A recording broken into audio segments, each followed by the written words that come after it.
bring in We Michael. have a caller on line 2. We have Michael Wilbon on line 2, who generally joins Waddle and Silvy on Tuesdays, but gracious enough to join us after the holidays here. Meller in for Silvy today. Michael, what do you New Year. Yeah, Happy New Year. I'm sorry. Happy New Silly on me. Year. How you guys doing? Doing well. We're already we've rolled up our sleeves and we're talking NFL playoffs. But here. before that, I've already pronounced my my New Year's resolution, and that's to eat better and work out and get down to my a more of a plain weight. Do you have any New Year's resolution, Mike, on your list? None. None. Okay. None. That's fair. Zero. I don't Just even keep bother. on keeping on. They Michael. only have to be broken very soon. So Love no. it. When's the last time you ever have you ever in your life remember making a New Year's resolution, Mike? No, I don't. I think it's folly. I don't bother. No. I'm with So you. you just saying I can break rules enough without waiting until January 1. So. you're saying I'm just setting myself up for massive Exactly. disappointment. It's a lack of self-awareness on my behalf. You're probably No, right. not you. You got discipline. Listen. You I got used discipline to. at a high level, Tommy, and the rest of us don't have that now. Part of the reason why I've actually enunciated this New Year's resolution to myself is because I've lost some of that discipline. And I'm trying to shame myself into reacquiring some of Public that discipline. accountability. Yes. Well, yeah. Well, I'm beyond the point of thinking I'm going to get any discipline from a previous time. So Okay, that's like that's comedy. That's a sitcom. Do you have any interest in this Sunday's Bears and Packers game in Lambeau? No, marginal. Yeah. Marginal. But I tell you what is really disappointing, and people can spin this on whatever networks as they want. I mean, other than yesterday's Arizona State game, I mean, the playoffs have been dreadful. The college football playoffs have been dreadful. And because you don't need 12 teams. You don't need 12. 8 max. Went from 4 to 12, which is preposterous. I know the New Orleans game is an exception for all the obvious reasons regarding the tragedy. Right. But I went to the Fiesta Bowl, and I watched the Peach Bowl. There's swaths of empty seats at these games. And I'm not blaming – first of all, there's no blame to be put on the bowl games or the organizers. Mm-hmm. You can't have – people can't go to multiple games in these weeks. This is crazy. And by the way, I don't even think that to start at the top of this, I don't think that anybody should be playing. Kids should be playing 3, 4 extra college football games and going up to 16 or 17 games. That's insane. And they'll announce it. You know, they'll pronounce it's a success because people watch, and people will watch because it's football in America. But these games are not any good, except for yesterday's Arizona State game. They're just not. Yeah, I mean, the Ohio State game was over in the first quarter. Well, and honestly, on paper, that was the best matchup you could have. A rematch. And it was all wrong because you're making Oregon play after 4 weeks off, and Ohio State just played last week. The whole thing is flawed. It's. I'm a playoff guy. I was screaming playoff when I was writing for the Washington Post 30 years ago. Plus, I was screaming was a playoff, and I still believe in a playoff. But a 12-team playoff, no. And the way this one was done with bye weeks, no. And it's a failed first season, and there's a lot of room to get something right, and let's see if people will do it. Do you think the only way to really get it right is to reduce it, and they won't do that. Do you think that, I was going to say, other than eliminating some of the teams, what would be a better way of making the games more competitive? I think reseeding or changing the seeding policy may address some of that. 1 through 12, they didn't do that. Right. Because you wouldn't have Oregon playing Ohio State. Exactly. So that in essentially a first round. So it's just, you don't need 12, and you have to seed it, whatever it is. If it was 1 through 8, seed it 1 through 8. But it's really, it's greed driven. I get it. And at a time where stadiums, and I know this from our own stadium that we're building in Evanston, we being Northwestern, they're going smaller. Look at what the Buffalo Bills are doing. The Buffalo Bills have gone from a 79,000 seat stadium to their new stadium, which is about to open, being 59,000. It's a 20,000 seat reduction. Mm-hmm. Okay? And that's what's called smart and paying attention to trends. People are not buying other than premium seats. That's what they want. They want the premium seating experience, and they're not going to spend money on seats a mile away like they would 100 years ago when every game wasn't on an 85-inch TV in your house. Well, no, Mike, I think that's a great point because, in a lot of ways, NFL stadiums have become glorified television studios because the NFL product is so good for the television consumer.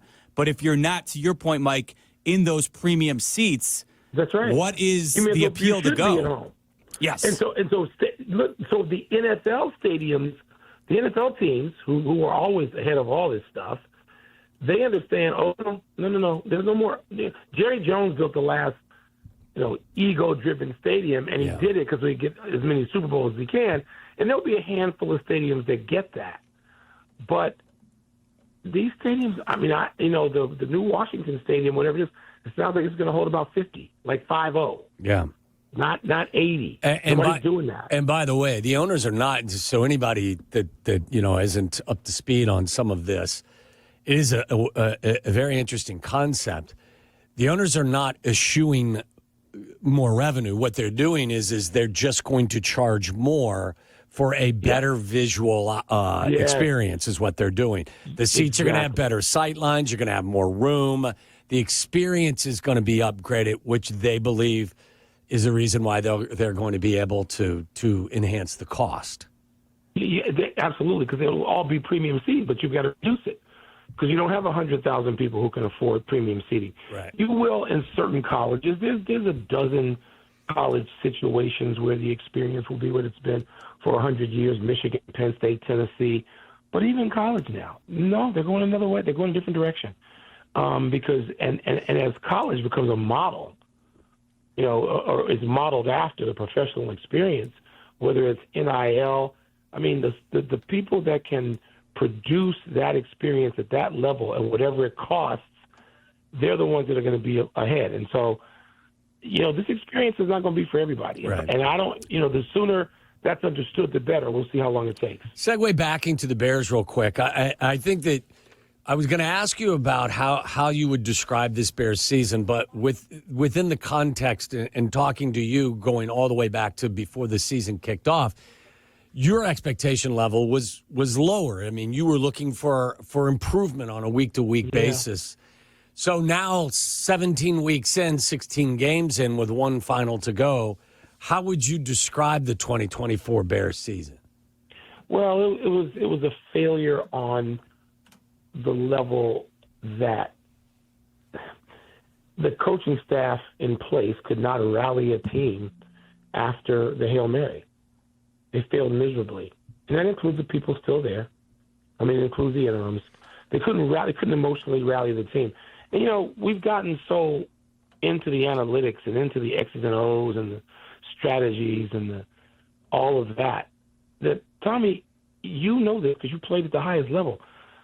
Locker rooms and teams, the emotions that run through those places and those entities and those people, those are very real.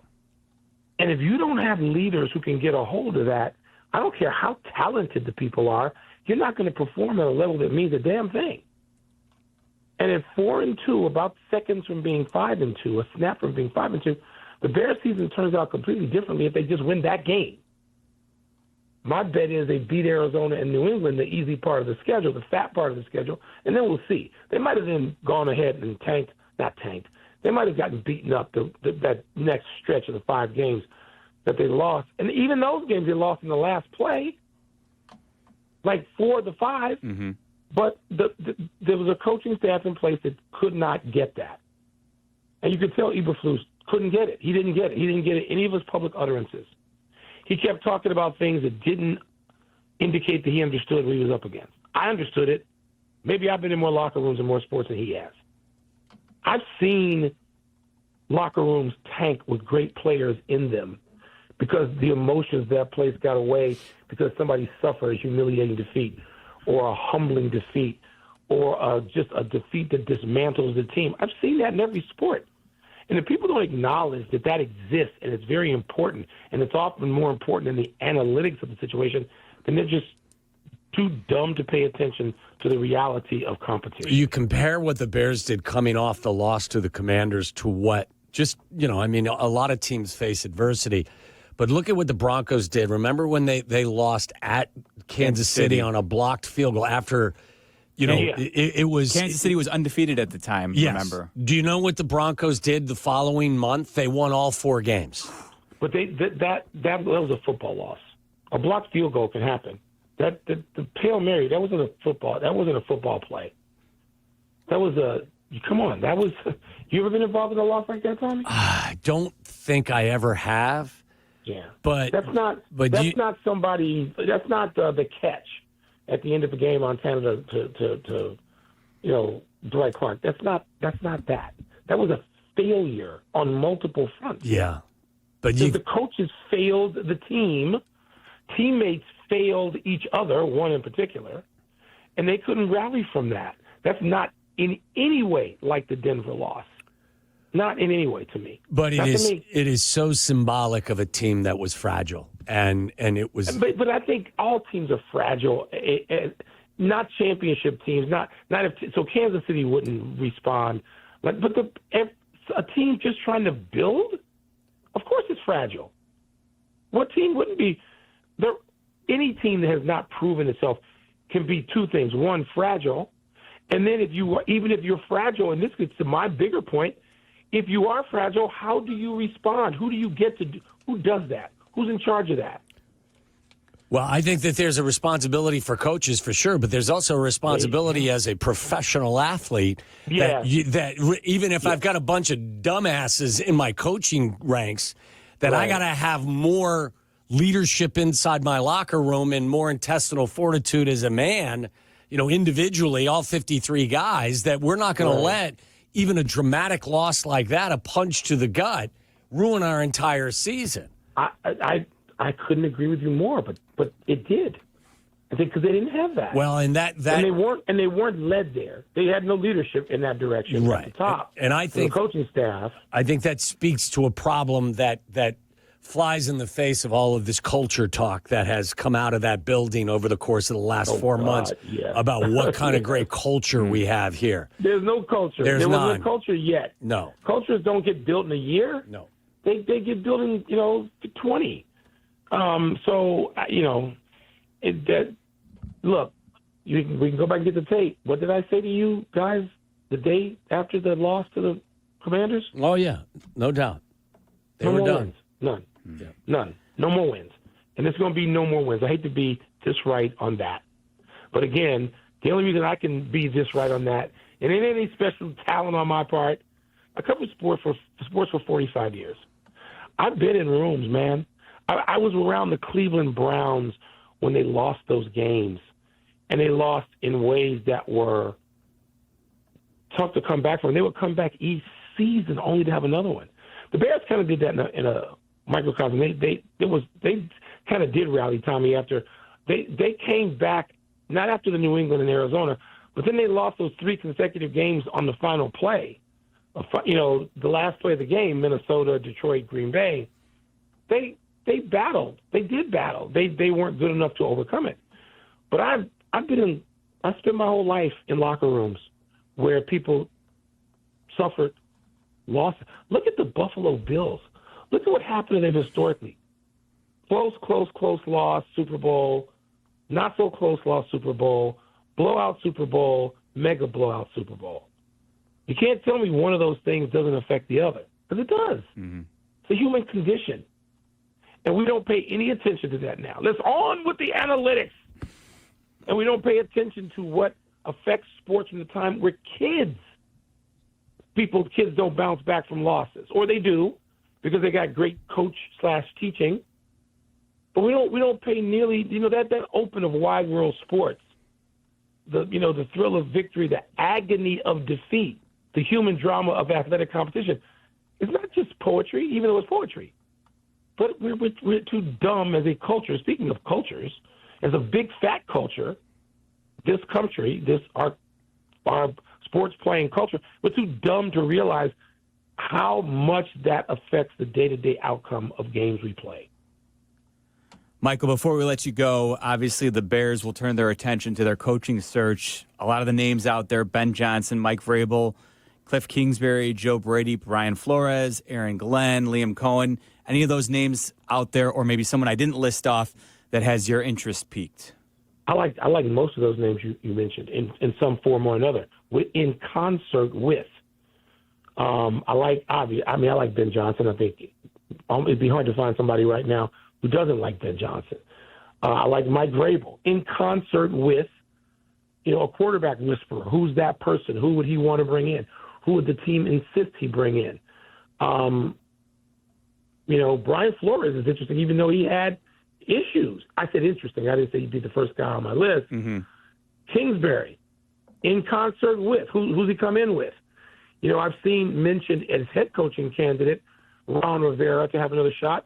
I'm sure Ron would like that. If he doesn't get a shot, would somebody like Ron Rivera, who's taking the team to a Super Bowl, would he join up in concert with somebody like Cliff Kingsbury? Yeah. Who would be the quarterback whisperer and head coach, but you need somebody, an adult in the room who's been through it, who does know how to rally teams, who's done that before, who's been under the gun and had the pressure of the moment.